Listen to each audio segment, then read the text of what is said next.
Okay, it's going to be a review of 2Pac's debut album. It's called 2Pacalypse now. So I decided I want to wrap up this series, The Summer of Pac. It started at the beginning of June with the Something to Die For interlude. And, I'm not going to go as in depth as we did with Me Against the World, Strictly, and, the Machiavelli album. But, just wanted to wrap up this series. I thought this would be a great way.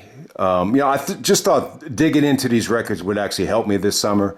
It didn't really work, but, there's just nobody that I miss more than Tupac Shakur. You could just definitely feel like, I don't know if everyone feels the same way, but I feel like if you lived through his music in the 90s, you definitely feel his presence missed. And, it was pretty cool that they finally made some progress on the, who committed the murder. They raided Keefe D's house in Las Vegas. But hey, man, I'm a little bit curious. I do not feel like he comes off like a generic rapper. This is someone that is, an immortal, almost like a godlike figure. I know a lot of people have said to me they don't like the fact that Tupac gets looked at like he's some mythical, god. But I feel the opposite. I feel like there's no one, at least in the history of music, where, I just feel like his presence is totally missed. But I'm curious, like if you were born in 97 and 98 after he died, does he just come off like a generic rapper to you? Because to me, it's the total opposite. But yeah, we're going to dig deep into, we're not that deep, but just want to touch on his first album, 2Pacalypse Now. Now, this is an example of a debut that you could build upon. He didn't knock it out of the park in terms of production.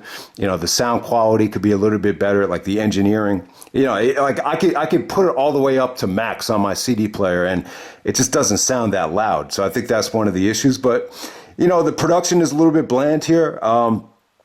But positives are, I do feel like you get to know him on this album. And that's something that it probably has on Doggy Style and Illmatic, classic debut albums. But I do feel like you really get to, you get to see his charismatic side here, his political side here. It's a very political album. Like this is the Black Panther, side of Tupac. Like I feel like his Black Panther roots are really showcased best on this album right here. This is kind of like a mixture of KRS-One, Public Enemy, mixed in with a little bit of Ghetto Boys, and that's what makes up 2Pacalypse Now right here. So overall, I think his voice, his delivery, his growth, especially production, got better and better with each album. But you could see potential for greatness here. You could definitely argue that. There are times where the album feels a little bit dry in terms of beats, and there are tracks where I think this is the only album where you could almost argue that he came off a little bit preachy at certain points, but overall, it's still really, really good.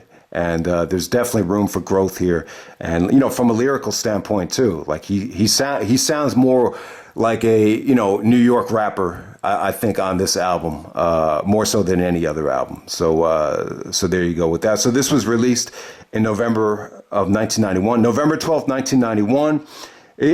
Obviously I was a little bit too young to be listening to rap at that time. So I have no idea the promotion or the impact that the album made in the fall of 91. But I would just imagine this had to be a tough time to stand out, not just in rap, but just in music, because you had the Chili Peppers, Nirvana, even like Tribe Called Quest and De La Soul, Naughty by Nature's first debut album. There's so much that came out late 1991 in the alternative scene that was probably difficult to stand out. But, the album didn't sell very well at first.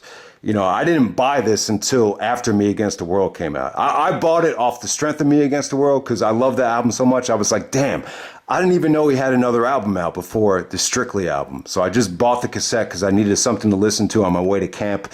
And, I knew nothing about the album. So yeah, I think a lot of people were late to the party on it, almost like Jay-Z's Reasonable Doubt, where it took a while to go platinum. This took, almost 20 years to go double platinum. So eventually it sold 2 million, but it didn't go gold until I think the summer of 95, which was after Me Against the World came out. But let's get right down to it, man. The album actually got three mics in the source. So a couple things. So yeah, obviously it didn't blow people away at first. I think it took a lot of time. If anything, I think the movie Juice actually made Tupac more of a celebrity than this album right here. But at the time, he was still kind of riding the wave as being a backbone of Digital Underground in terms of being a roadie, and he made a guest appearance on the Digital Underground album, and that definitely helped him. But the album only got three mics in the source, but at the time, they graded albums differently back then. Three mics was, it didn't mean that it was bad. It just, it's just not a great rating in terms of, being a classic album. It just means good, worth checking out, but nothing special. So that's kind of what it meant, at the time. But I would definitely say Brenda's Got a Baby is the highlight here. This is what really made him stand out. I think the Tupac's ability to take, what the genre was lacking at the time, which is, doing emotional songs that dealt with real life issues and having them not sound too preachy or too, just in your face. And, it was straight from the heart. This made him cry when he heard about the story of the teenage girl, 12-year-old girl, just throwing away a baby. And it's an issue that, I don't think it's just a black issue too. I'm not even supposed to know this, but there's not blood related, but someone in my family actually did throw away, the baby when she got pregnant. And it's a real thing because, it's out of fear.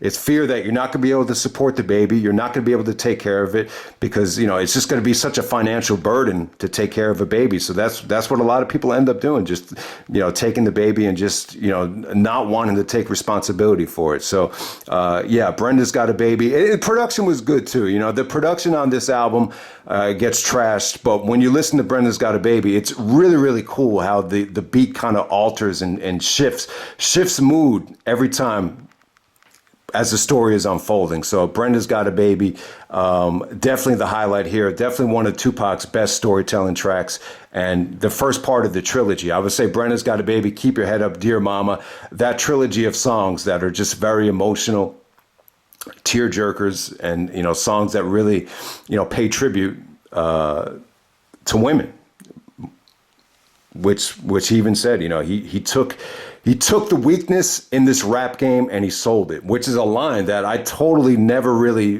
fully digested from Hail Mary. All right. So Trapped is another great song. This is where Nas really fell in love with Tupac. It's just a lyrical assault. He really sounds like he's a New York rapper. On Trapped, it's just lyrical. It sounds like Nas just really talking about police brutality and being stuck. I mean, just so many great lines here. It just flowed really well.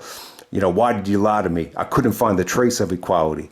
Just so many great lines. They got me trapped in this prison of seclusion. Happiness living on the streets is a delusion. Even a smooth criminal one day must get caught. Shut up or shot down with the bullet that he brought. I mean, lyrically, man, I gotta say that this might be like his most, I don't know, man. It just flows so well, and he's talking about a very serious subject matter too, and it came off great. So to me, like, this is his, most political album.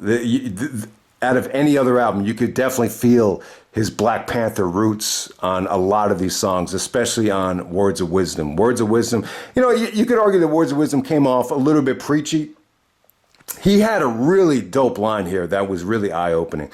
He was talking about the history books, about why is Malcolm X not in the history books, but Martin Luther King is. Martin Luther King said, if someone, mocks you, turn the other cheek. Malcolm X kind of, stood for, retaliation, as Martin Luther King was kind of the opposite, where, if someone attacks you, you just ignore them. It's a very interesting line right there. And and in some ways, I do think it kind of ties in to part of the reason why Tupac died so young. But from a personal standpoint, I just want to use this analogy. So, there was one day I was at West 4th Street, I wanted to stay there the whole day and just work on my game and just play whoever came there because it's a very famous court in New York City. And then this one dude, I don't know, like he seemed like he was okay at first, and all of a sudden he just gets in my face, and he clearly thinks I'm somebody else, and he just won't leave me alone. And so eventually I said to myself, all right, I just have to get out of this park. I got to find a way out of it. And the problem is I bought my mother some gifts for her birthday. I had all these workout bags with me in my backpack, so I have to lean down to pick everything up. As soon as I lean down, this dude just clocks me in the temple. Hard ass punch. So instead of retaliating, so if I jump on this kid and start fighting him like I'm Brock Lesnar and try to F5 him, there's a whole bunch of people just in the street. You're in the middle of a cage. Everyone's going to see me. Someone's going to call the cops. Who knows what's going to happen? Maybe this kid's going to, try to send me to jail and accuse me of something I didn't do because he thinks I'm somebody else. So it's just too much of a headache. So the best thing to do in that situation is just walk away. So I walked away. The kid actually followed me, down the street. And I was like, man, this kid's not leaving me alone. So I said to myself, let me just keep walking and hopefully he'll go away. And eventually he did. And that was that. So I took a punch to the head and then the pain went away after a day. So I thought that was a good decision to walk away. So in some cases, I think, it takes more strength and there's more of a positive side effect to just walking away and making things worse. So the Martin Luther King thing was very, very interesting. But it is funny how Malcolm X gets totally ignored in the history books and Martin Luther King gets all the praise. But, I think both of them should be commenced and, celebrated for what they did. But Words of Wisdom,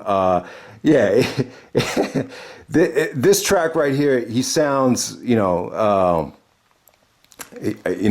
really, really gets it going here in terms of just being a revolutionary, a Black Panther. It's really the speech at the end of the track is really the highlight of the whole thing. So that's Words of Wisdom right there. What else really stood out here? So Soldier Story. So you had the soldier persona for the first verse, and then the second verse, it's 2Pac's regular voice. But I always thought this was the track that Dan Quayle ripped apart, but it was just multiple tracks here.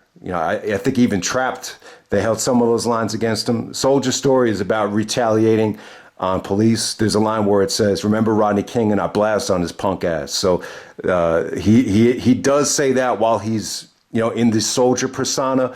But with Soldier Story though, it's not about him. It's actually about a Black Panther. It's about a Black Panther and his brother, where the original Black Panther, the older brother goes to jail, and the younger brother tries to get him out of jail. So it's totally about a story unrelated to 2Pac, which obviously he probably knew through his mother and his his family members. I Don't Give a Fuck it's a pretty good song. So this track right here, I remember playing it at the summer camp.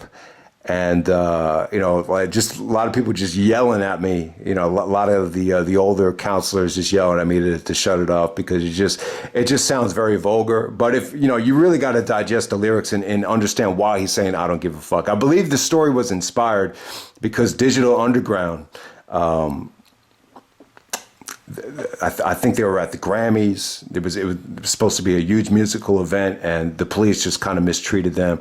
So it just ties into it. Plus, he tells another story here about going to get some chips at a convenience store, and the clerk giving them a problem. So just everything tying into racial profiling. I don't give a fuck because of the mentality that other people have that are racist. So yeah, he's not just saying I don't give a fuck just to be cool. Like there's really some serious emotion to it. So that was great. So the opening track, Young Black Male. Yeah, 2Pac almost has like a Das Effects type of flow here, where he's just kind of rapping really, really fast. There's another track on here. I think it's The Lunatic, where he almost does the same thing. But yeah, Young Black Male. It's just a very simple beat. There's only one verse, and it's just like it feels like there's a lot of guys maybe Digital Underground, maybe some of the producers on the album, they're just kind of like laughing and joking. It's a really, really weird opening track, but it's a nice tone setter. It just feels like an incomplete song, more than anything here. So If My Homie Calls, it was another single here. So yeah, this is a track where you don't even have to know the sample, but it just kind of sounds like a sample. I think my dad said, "Oh, this has got to be a sample." One day we were listening to, one of the '91 mixtapes, and this came on when we were moving some stuff. And If My Homie Calls, yeah, it's a dope track. It's just about one of his previous friends was hustling in the streets. It was pretty much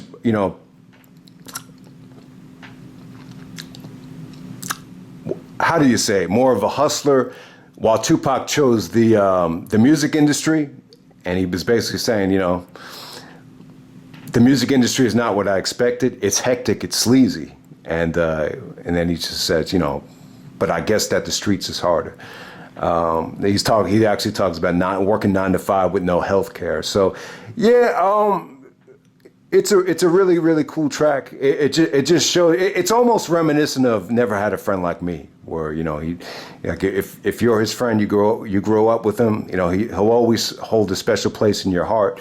That's kind of what he is. Like if you stay true to him, and if you don't do anything stupid, and you don't cause him any harm, he'll be the best of friends. But if you do slip up and you do what Snoop did, and you kind of talk behind his back, and you come off totally different, then he'll turn on you. So it's just another track that just shows you his loyalty and how committed he could potentially be to you as a friend. So that's If My Homie Calls. So yeah, I like the track. It's an obvious sample, but it was it's definitely like the feel-good track of this album. And it's lyrically, it's a dope song too.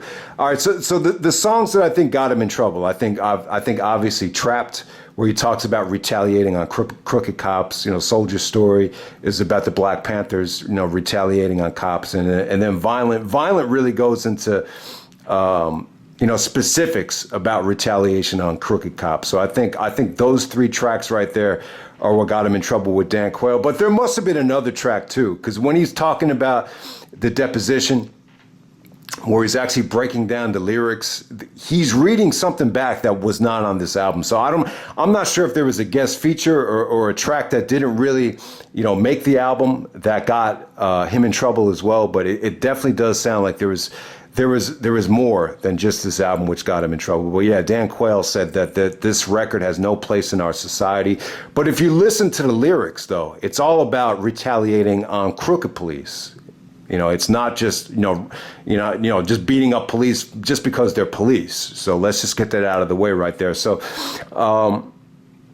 what else really stand out here? Yeah, the Lunatic is dope. It doesn't have like a great beat. It just sounds like your generic 1991 sample at the time, but it was pretty damn cool. Something Wicked and Crooked Ass,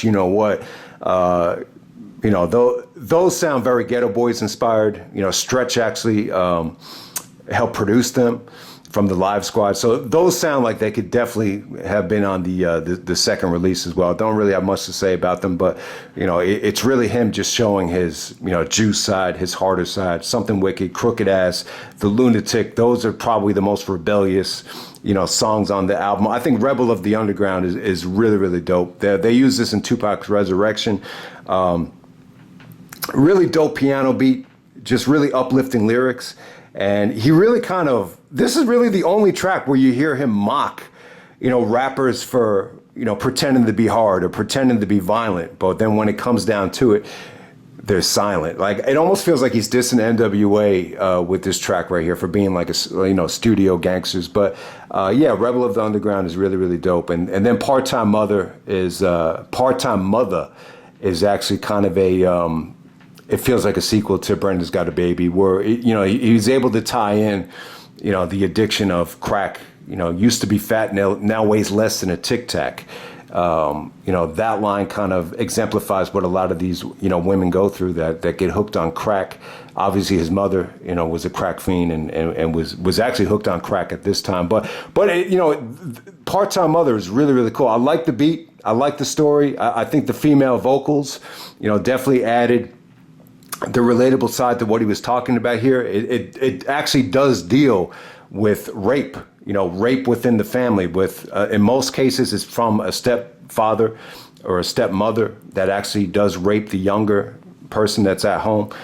So the potential of having a rape incident and then a pregnancy as well. So that's part-time mother.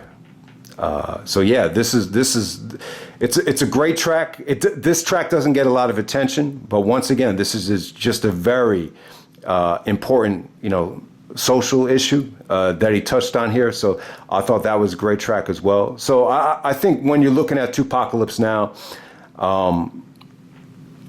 what really stands out here is that it's not that entertaining of an album in terms of the beats, but in terms of subject matter, lyrical ability, diving into serious issues. You definitely have a lot of good stuff here. It's definitely a great album when you're judging it in terms of the political messages. So in some ways, it's probably the highlight of Tupac's career when you're talking about what tracks really mattered the most, to the importance of our society. It's probably this album. But I think the side effect of doing an album this political was that it wasn't going to sell that well. Obviously an album like All Eyes on Me and California Love and songs about partying and, some of the more violent tracks like Two of America's Most Wanted, those are songs that are easier to sell to everybody. It's tough to sell a record that deals with, police brutality and, stuff that's inspired by the Black Panther Party. I mean, there's no doubt about it. But it is really dope. I love the record. It's something that he was able to build on, and I think that's the important thing here. And in some ways, that's what I like about his career. I love the fact that he was able to get better and better with each release. I mean, you don't want to be like Snoop and just not be able to top that debut. I mean, Snoop is never going to be able to top Doggy Style. A lot of it had to do with Dre. A lot of it just had to do with the way Snoop sounded at the time. He was someone that sounded more charismatic and more lyrical when he was younger than when he got older. But, I like it when guys get better and better with each release.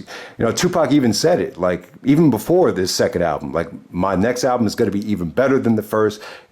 And I'm going to get better and better with each release. And that's what I'm about, getting better. You never stop improving, whether it's basketball, whether it's, songwriting, whether it's, just trying to deliver, quality stuff on YouTube. You always want to get better. And that's what I love about this, his career right there. But yeah, that's 2Pacalypse Now. I never saw the movie Apocalypse Now.